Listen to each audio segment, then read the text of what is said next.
Hey guys, how's it going? It's Chris here. For today's video, I want to talk to you guys about motivation. Now, I did see a video that Alan posted a little while ago talking about motivation, the lack thereof. I watched most of it. That was like a week, 2 weeks ago or something like that. I don't quite remember.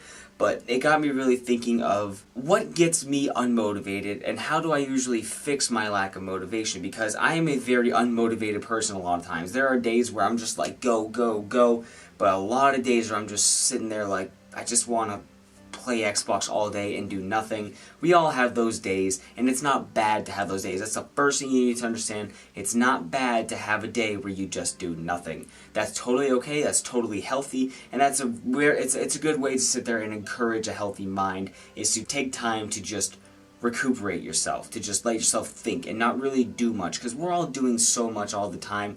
We get beaten down with responsibility, with obligation. We get beaten down with this stuff all the time that we are exhausted all the time, and that's because we're humans. That's how we live. That's what we do. When you're getting to the point where you know in your head that you want to get something done, I want to work on this, but my God, do I not have the energy, I don't have the motivation, I don't have the trust or the confidence in myself to work on this and to get it done, or get it done right. I'm afraid that because I'm not motivated, I'm just gonna half-ass it. Basically, I want to break it down for you guys so you can understand just how I get out of my unmotivated ruts, and hopefully it can help you too. The first thing I want to convey to you guys is figure out what you really want to get done. Stop, think, and debate in your head of what is important for you to get done. What is your goal that you are trying to accomplish? Then what you do, you go ahead, you take that goal, this is your goal, this is the big goal, you break it into a bunch of little pieces, and then you have a whole column of little things you can do that'll work towards that goal, okay? You need to break it down into manageable chunks, because when you view it as just one big overarching goal, it seems impossible, because then you get overcrowded with all the stuff you need to do, you want to do, you have to do, all the obstacles you're going to have to face. You get over-encumbered by all this stuff that you're like, and then the goal seems impossible or way too far out of reach. That's not healthy, that's not good. You can't sit there and think of something that you want to do as impossible, because nothing's impossible if you set your mind to it and if you're dedicated enough. So divide it into smaller goals. You need to stop, be rational, and think to yourself, what needs to be accomplished first before I can get the goal done? And then you make a list. Make a to-do list. That's what I do. I always make it into a to-do list of what I need to do. For example, when I know my weekend's coming up, Friday or Saturday are my 2 last days of work, Sunday and Monday are my 2 days off, where I usually try to get stuff done if I can. So on Friday and Saturday, I will make a short to-do list. That's what this video is right now, is it was on my to-do list.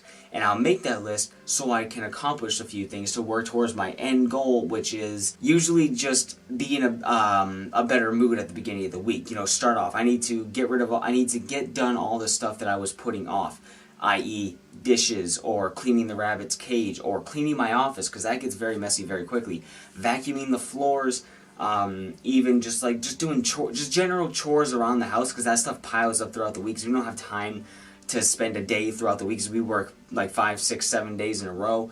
We don't have time throughout the week to do that kind of stuff, because we're too tired from work. That I usually push off to the weekend. So the weekend, Sundays, are usually, for me, the big cleanup day. And I know that's kind of dumb and honest, like, how is just cleaning up my apartment or my bedroom or my house, how is that going to help me with my overarching goal? It has nothing to do with my overarching goal, but it's all part of a healthy mind. Think about it like this. That goal is something that's going to take a lot of time. This is something that's not going to take a lot of time. If you take the things that don't take a lot of time and get them done, yeah, you may not have accomplished much in the end, or at least towards the thing you want to do, but you're putting yourself in a better mental state, thus making it easier for you to get motivated to then work on the goals that matter. You need to take control of the things you can control.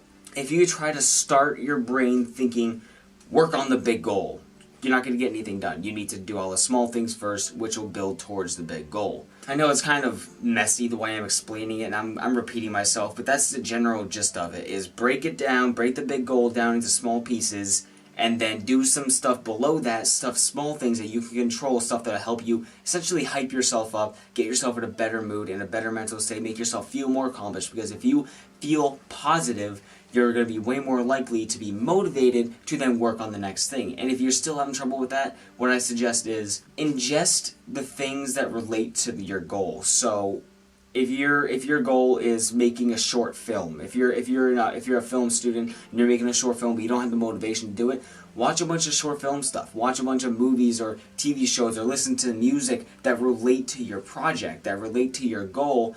And if you do that, I guarantee it'll help. It'll at least spark something in you. Like, for example, whenever I want to play PUBG but I know the game pisses me off, I'll go watch some PUBG videos. I watched some PUBG live action skits and I found them to be really funny. And what did that make me want to do? Maybe I want to go play PUBG because I was ingesting the thing that I enjoy without doing it, and then it made me want to go do it. So when I want to, for example, go and write some stuff for my books, I'll either ingest some of my old writing and kind of look at how far I've come to help inspire me, to show that, like, yeah, you did this is great, way to go, dude. I'll go look at some of my drawings, I'll listen to some of my music, I'll listen to other music that relates to what I'm doing, and it'll help build that in my head, or start getting the gears turning, because as you're listening to it, you're inspiring yourself, and then you go work on your thing. Take in other media to work towards your thing that you're doing. That's my suggestion for you guys. Anyways, that's really it. I know it's very basic. I know it's kind of a rough outline, but that's the gist of it. Hope you guys enjoyed. Hopefully you guys learned something, and if you did, leave a like, subscribe. See you next one. Later.